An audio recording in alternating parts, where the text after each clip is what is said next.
In this episode of Clarinet Chats, we will be talking with Larry Bocaner, bass clarinetist and clarinetist with the National Symphony Orchestra in Washington, D.C. for 40 years.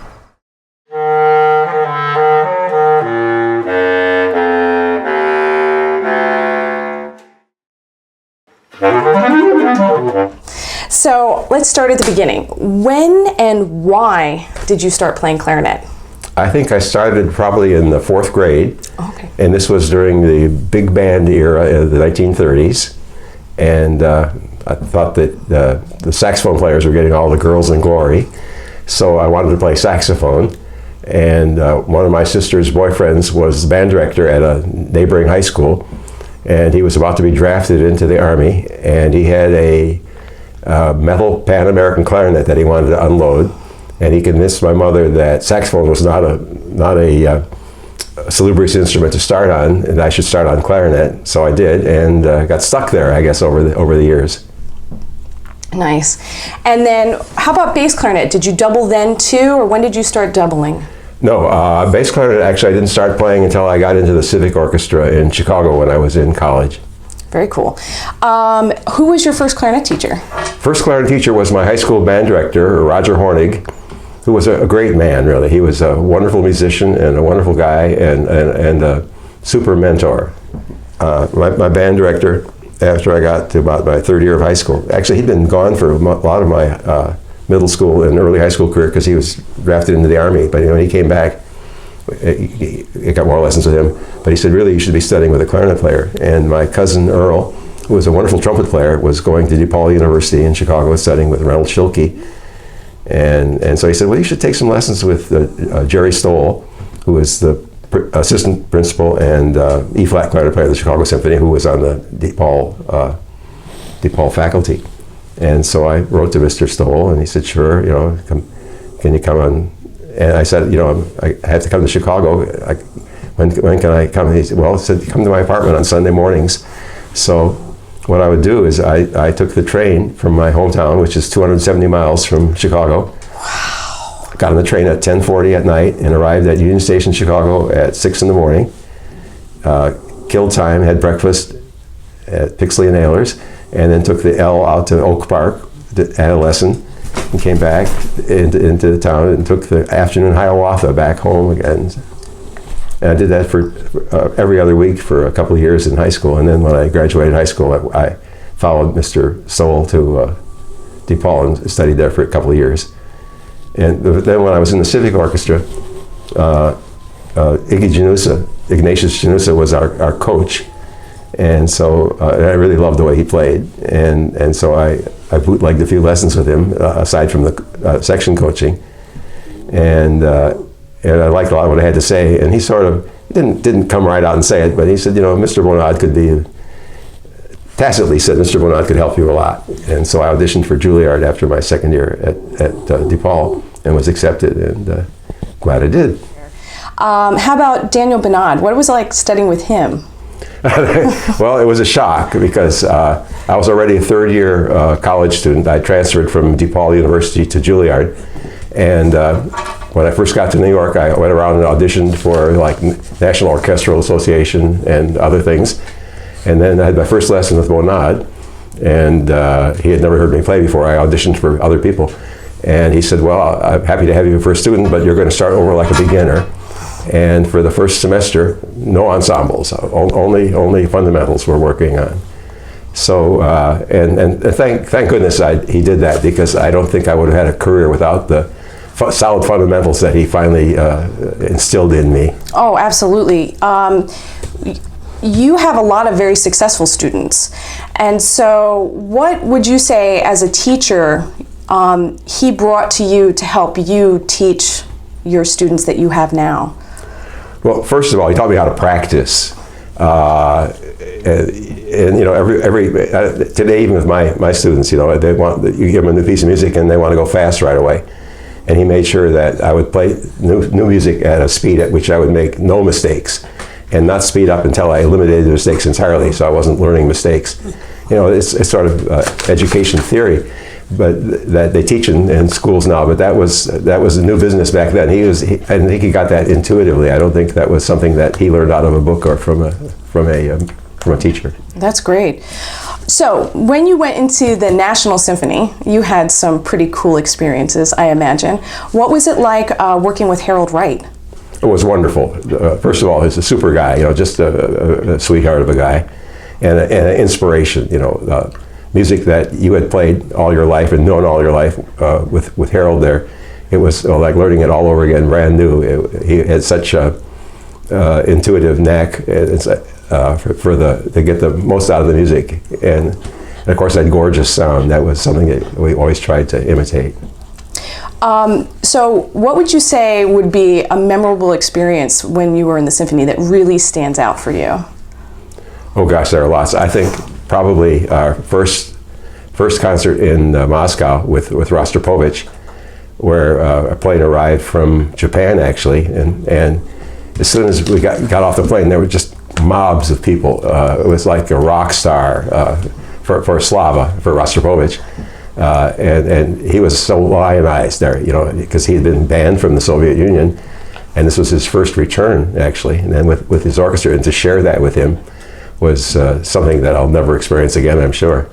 What advice would you have for young B-flat players switching to bass clarinet and playing both of them? What's the difference between playing bass and B-flat?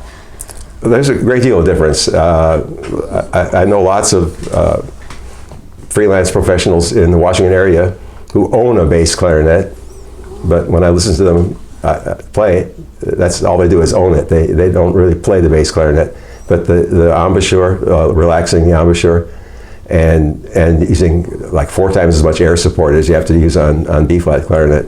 Interestingly enough, some of those professionals have come to me to get squared away on bass clarinet, and invariably what they tell me afterwards is well, thanks for the lessons, and I think my B-flat playing has really improved because I learned to play the bass clarinet correctly.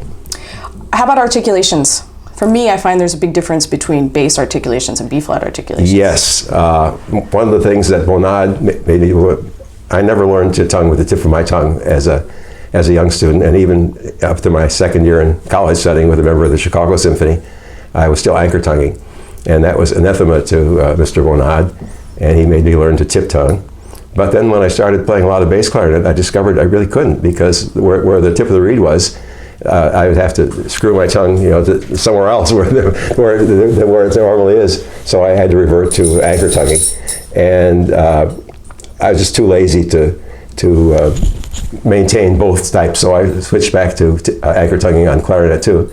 And I don't think to any great detriment. Some of the best clarinet players I know, Michael Rusinek is one, is an anchor tonger, and he can tongue rings around anybody else I know. So I'm not so sure that tip tonguing, although I do teach it, is the only way to go.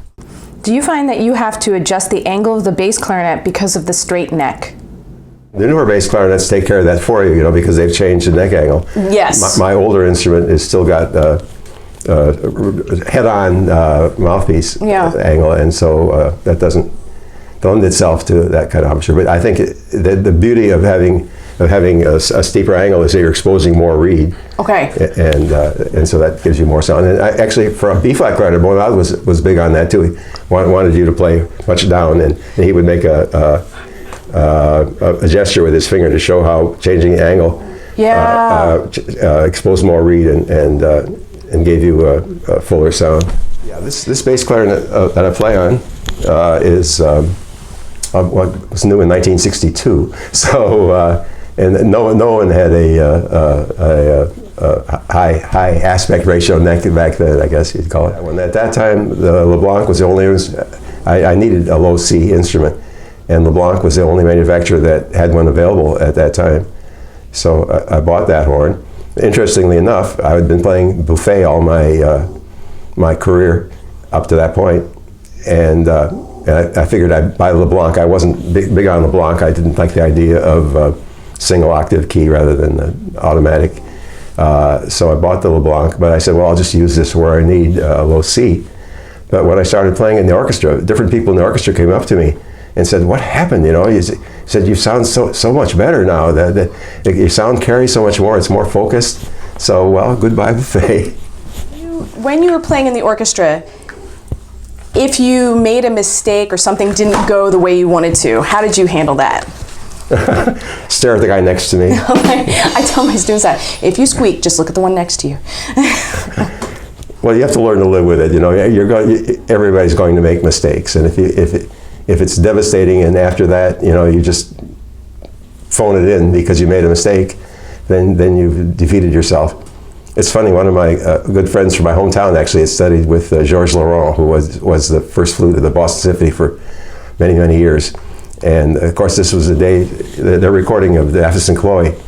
He said that they did several takes, but that on one take, Laurent made a little flub early in the solo, and after that, he just went through the motions to play the rest of the solo. And that was the version that RCA Victor released, and he was devastated, of course. Which piece, as a bass clarinetist in orchestra, was your favorite? And which one would you say was the most challenging one that you Well, I love to play Prokofiev. The Fifth Symphony of Prokofiev is a wonderful piece to play. Practically anything of Wagner is wonderful to play. I love to play Strauss. I love Don Quixote. I love the Death and Transfiguration, Till Eulenspiegel. All that. Till Eulenspiegel is a scary one because you have a solo at the very end where you start pianissimo on high B, diddle-dum. So, if you have a hard solo like that, if it comes early in the piece, the rest of the piece you can sit there and relax and just play the notes. But that one, every note you play up to that point, you're saying, "This is coming, and what's going to happen here?" Yeah. Luckily, I've made lots of mistakes on lots of pieces in my career. I've never flubbed that one. That one always, every time we played Till, that came out all right. Someone else there likes me. Like the Grand Canyon Suite, where you start off right on high A sharp, yeah. The Grand Canyon depends on the conductor, but if they take it too fast, that can be a little scary. My trick on Grand Canyon is not to use the 1 and 2 high A sharp, but to use the side key, because if there's any out of adjustment at all, that high A sharp is going to be a little difficult with the 1 and 2 fingering. Subsequent ones I could do that way, but the first one's always with the side keys. Safety first. Reed rush versus a reed knife. I grew up, with Bonad, we used reed rush. Then I started using a reed knife with my students, and strangely enough, even though I have a couple of expensive reed knives, found out that my Swiss Army knife works better than those. I was going to ask you LeBlanc versus Buffet, but I think you answered that question already. For bass clarinet? Yeah. Well, not anymore. Oh, okay. The LeBlanc no longer. LeBlanc is a division of Selmer now. Right. And even my own LeBlanc instrument is a very special instrument. There's a good story there too. Well, let me get that story out first. I got the LeBlanc, from stock in '62 when I needed the low C instrument, and sometime after that they got Mr. Aiello, who was their professional relations guy, called me up and asked me how I liked the instrument, and I said, "Well, I like it, but this note's stuffy, this note's out of tune, this could be better." And he said, "It's interesting."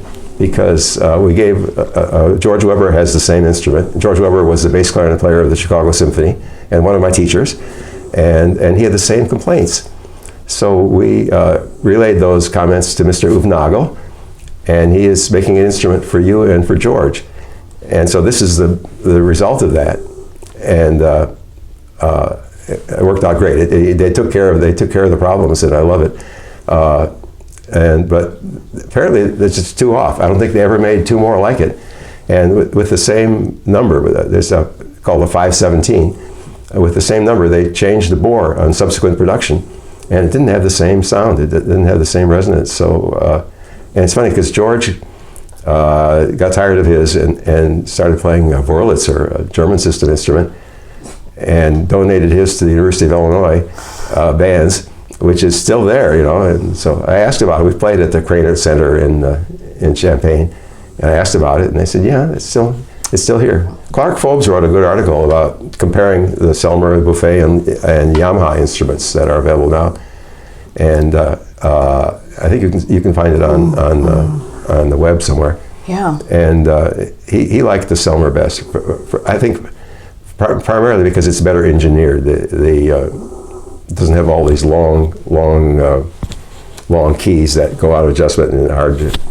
So it's a better job of manufacturing. Although the Buffet, I love the sound of the new Buffets, but they're so clunky. There's so much there. You know, it's not like a musical instrument anymore. It's like having this big machine. This is all wonderful. Thank you so much. Oh, it's been fun. It's great. Mm-hmm. Thank you.